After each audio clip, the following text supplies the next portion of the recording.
Nakita mo na bang litrato ng 11 construction worker na nagla-launch sa ibabaw ng crossbeam 850 feet sa taas ng New York City taong 1932? Kung oo, siguradong na-amaze ka sa kanilang tapang, chill na attitude at samahan.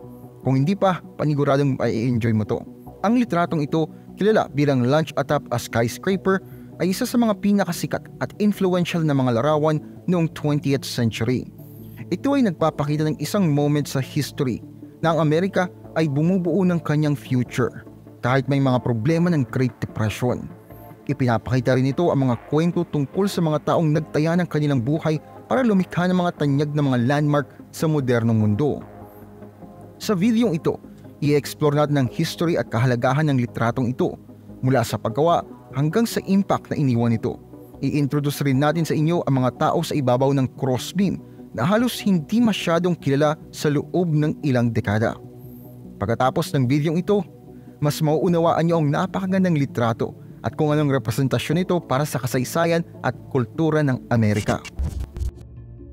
Ang litratong ito ay kinunan noong September 20, 1932 habang inaayos ang Rockefeller Center, isang komplikadong proyekto na binubuo ng 14 commercial buildings na may estilong Art Deco sa Midtown Manhattan. Ang proyektong ito ay sinimulan ni John D. Rockefeller Jr. na nag-imagine ng city within a city na nagtatampok ng art, commerce at entertainment. Pinondohan ni Rockefeller mismo ang proyektong ito kahit may krisis sa ekonomiya dahil sa pagbagsak ng stock market taong 1929.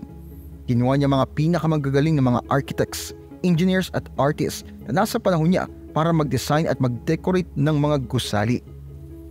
Ang paggawa ng Rockefeller Center ay isang malaking proyekto na nag-hire ng mahigit sa 250,000 na katao sa highest point nito.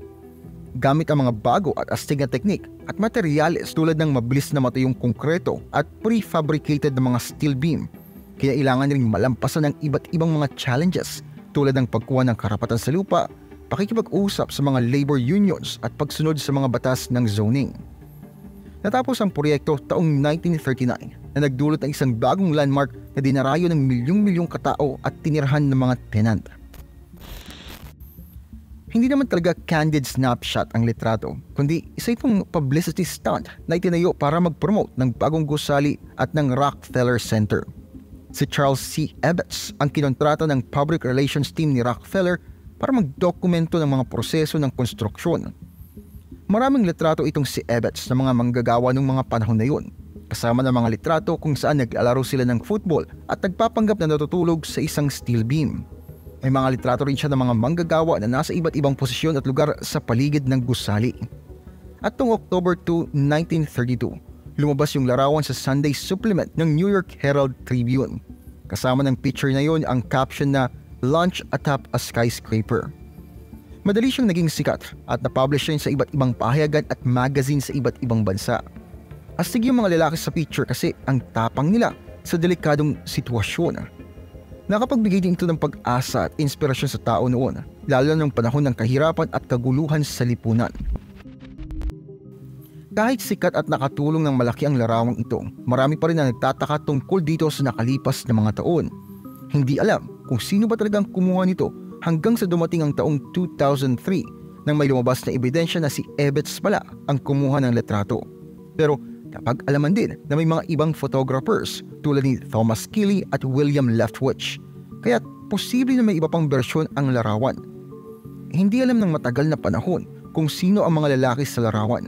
Maraming pamilya at mga tao ang nagsasabing kilala nila ito bilang kanilang mga kamag-anak o kaibigan. Pero ilan lang ang tunay na nakakilala sa pamamagitan ng dokumento o salaysay ng mga saksi na maaaring patunayan. At ang mga lalaking ito ay sina Matty O'Shaughnessy na sa kaliwa sa pinakaunahan, isa siyang Irish immigrant mula sa County Galway. Si Sonny Glynn na nasa kanan sa pinakaunahan, isa ring Irish immigrant mula rin sa County Galway. Si William Eckner, ikalawa mula sa kaliwa, na isa namang German immigrant mula sa Frankfurt. Si Joe Curtis, ikalawa mula sa kanan, ay isang Amerikano mula sa Massachusetts. Si Gustav Popovic naman, ikalawa mula sa kanan, ay isang Slovak immigrant mula sa Bratislava. At si Joe Woolhead, ikalawa mula sa kaliwa, ay isang Irish immigrant mula sa County Tipperary. Hindi pa nakikilala ang 5 lalaking natitira hanggang sa ngayon. Noong October 1932, nilabas yung litrato na to sa Sunday supplement ng New York Herald Tribune. May kasamang caption na Launch atop a skyscraper. Dahil nga sa ganda nito, naging popular ito at naka-impluwensya sa iba't ibang media. Nagkaroon ng poster, puzzle, mural, sculpture at maging tattoo nito. Pero hindi lang yan, nagkaroon pa ito ng maraming parodies at homages kasama mga sikat na tao, cartoons, hayop at iba pang mga karakter. Ang litrato ay puno ng mga mensahe at tema na nakaka-relate sa mga tao sa buong mundo. Ito ay nagpapakita ng tapang, samahan, pag-asa at pag-unlad sa kabila ng paghihirap. Ito ay nagdiriwang sa pangarap ng mga imigrante at manggagawa sa Amerika na magkaroon ng oportunidad at tagumpay. Nagsasalamin ito sa espiritu ng pagiging malikhain at imbensyon na nagbunsod sa pag-unlad ng New York City at Amerika noong 20th century. Ang larawan ay nagbibigay ng maraming tanong at mga misteryo na nakakahikayat sa mga nakakita nito. Sino ang kumuha ng litrato? Sino ang mga kalalakihan? Ano ang kwento nila? Ano yung feeling nila nang ginawa nila yung stunt na yan? Paano nila kinaya yung delikadong trabaho nila? Ano yung nangyari sa kanila after ng araw na yun? Maraming investigasyon at discoveries na ang nagawa sa mga tanong na yan sa mga nakaraang taon at nasagot na nga natin dito yung iba. Pero marami pa rin ang hindi pa nasasagot. Hindi lang basta larawan ang Launch atop a skyscraper. Ito ay isang piraso ng kasaysayan ng Amerika na nagpapakita ng kahalagahan ng panahon at ng lugar. Ito ay patunay sa husay at tapang ng mga lalaking nagtayo ng mga skyscrapers na nagbigay ng anyo sa skyline ng New York City. Ito ay simbolo ng mga halaga at mga ideya na nagpapakilala sa pagkakakilanlan ng espiritu ng mga Amerikano. At yan ang kwento ng Launch atop a skyscraper, isa sa mga sikat na litrato. Kung nagustuhan mong video, paki-like naman at mag-komento na rin ang inyong opinion sa baba. Gusto kong malaman ang opinion mo tungkol sa video ito. Mag-subscribe ka na rin at pindutin ang bell notification kung hindi mo pa nagawa para updated ka kapag may bagong videos tayo. Salamat sa panonood at kita-kits tayo sa next video. Maraming salamat po sa inyong panonood. Kung mahilig kayo sa history, mystery, religion, urban legends at iba pa, paki-subscribe naman po ang isa kong channel, ang Libro. May bagong videos po every week. Paki-like at paki-follow na rin po ang aking Facebook page. Muli, maraming salamat po. Maraming salamat lalo na sa mga solid supporter na sina